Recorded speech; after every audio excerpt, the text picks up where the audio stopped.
Story of My Life by Helen Keller. Read by Maria Euther in London, England, February 2007.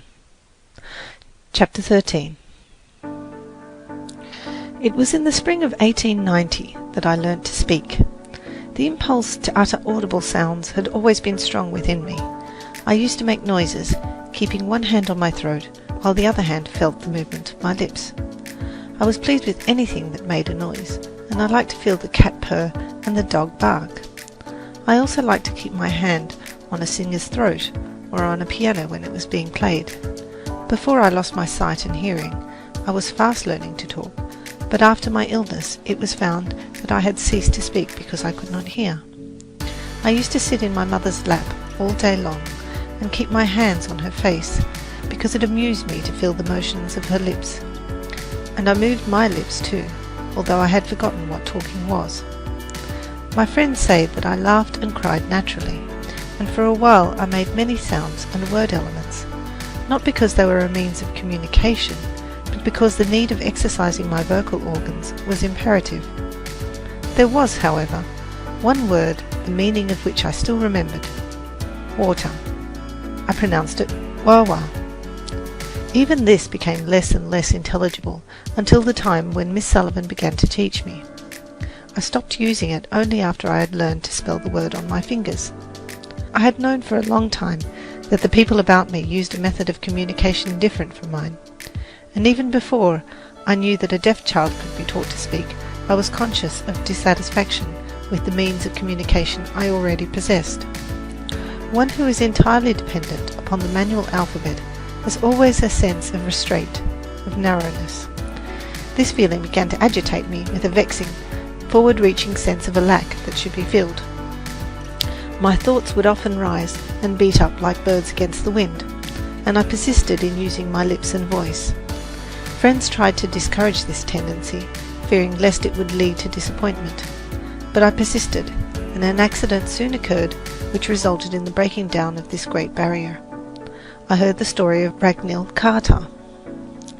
In 1890, Mrs. Lamson, who had been one of Laura Bridgman's teachers, and who had just returned from a visit to Norway and Sweden, came to see me and told me of Ragnhild Carter, a deaf and blind girl in Norway who had actually been taught to speak. Mrs. Lamson had scarcely finished telling me about this girl's success before I was on fire with eagerness. I resolved that I, too, would learn to speak. I would not rest satisfied until my teacher took me, for advice and assistance, to Miss Sarah Fuller, principal of the Horace Mann School. This lovely, sweet-natured lady offered to teach me herself, and we began the 26th of March, 1890. Miss Fuller's method was this. She passed my hand lightly over her face and let me feel the position of her tongue and lips when she made a sound. I was eager to imitate every motion, and in an hour had learned 6 elements of speech: M, P, A, S, T, I. Miss Fuller gave me 11 lessons in all. I shall never forget the surprise and delight I felt when I uttered my first connected sentence. It is warm. True, they were broken and stammering syllables, but they were human speech. My soul, conscious of new strength, came out of bondage, and was reaching through the broken symbols of speech to all knowledge and all faith.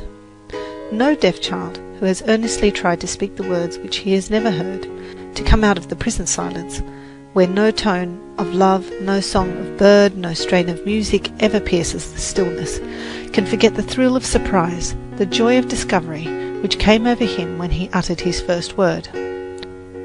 Only such a one can appreciate the eagerness with which I talked to my toys, to stones, trees, birds, and dumb animals, or the delight I felt when at my call Mildred ran to me, or my dogs obeyed my commands. It is an unspeakable boon to me to be able to speak in winged words that need no interpretation. As I talked, happy thoughts fluttered up out of my words that might perhaps have been struggled in vain to escape my fingers. But it must not be supposed that I could really talk in this short time. I had learned only the elements of speech. Miss Fuller and Miss Sullivan could understand me, but most people would not have understood one word in 100. Nor it is true that, after I had learned these elements, I did the rest of the work myself. But for Miss Sullivan's genius, untiring perseverance and devotion, I could not have progressed as far as I have toward natural speech. In the first place, I laboured night and day before I could be understood even by my most intimate friends. In the second place, I needed Miss Sullivan's assistance constantly in my efforts to articulate each sound clearly and to combine all sounds in 1,000 ways. Even now she calls my attention every day to mispronounced words. All teachers of the deaf know what this means, and only they can at all appreciate the peculiar difficulties with which I had to contend. In reading my teacher's lips, I was wholly dependent on my fingers. I had to use the sense of touch in catching the vibrations of the throat, the movements of the mouth, and the expression of the face, and often this sense was at fault. In such cases, I was forced to repeat the words or sentences, sometimes for hours, until I felt the proper ring in my own voice. My work was practice, practice, practice. Discouragement and weariness cast me down frequently, but the next moment, the thought that I should soon be at home and show my loved ones what I had accomplished spurred me on, and eagerly I looked forward to their pleasure in my achievement. My little sister will understand me now, a thought stronger than all obstacles. I used to repeat ecstatically, "I am not dumb now." I could not be despondent while I anticipated the delight of talking to my mother and reading her responses from her lips. It astonished me to find out how much easier it is to talk than to spell with the fingers, and I discarded the manual alphabet as a medium of communication on my part, but Miss Sullivan and a few friends still use it in speaking to me, for it is more convenient and more rapid than lip reading. Just here, perhaps, I better explain our use of the manual alphabet, which seems to puzzle people who do not know us. One who reads or talks to me spells with his hand, using the single-hand manual alphabet generally employed by the deaf.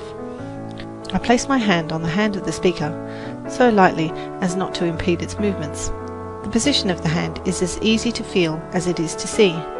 I do not feel each letter any more than you see each letter separately when you read. Constant practice makes the fingers very flexible, and some of my friends spell rapidly, about as fast as an expert writes on a typewriter. The mere spelling is, of course, no more a conscious act than it is in writing. When I had made speech my own, I could not wait to go home. At last the happiest of happy moments arrived. I made my homeward journey, talking constantly to Miss Sullivan, not for the sake of talking, but determined to improve to the last minute. Almost before I knew it, the train stopped at the Tuscumbia station, and there on the platform stood the whole family. My eyes fill with tears now, as how I think how my mother pressed me close to her, speechless and trembling with delight, taking in every syllable that I spoke, while little Mildred seized my free hand and kissed it and danced, and my father expressed his pride and affection in a big silence. It was as if Isaiah's prophecy had been fulfilled in me. The mountains and the hills shall break forth before you into singing, and all the trees of the field shall clap their hands. End of chapter. Read by Maria Euther in London, England.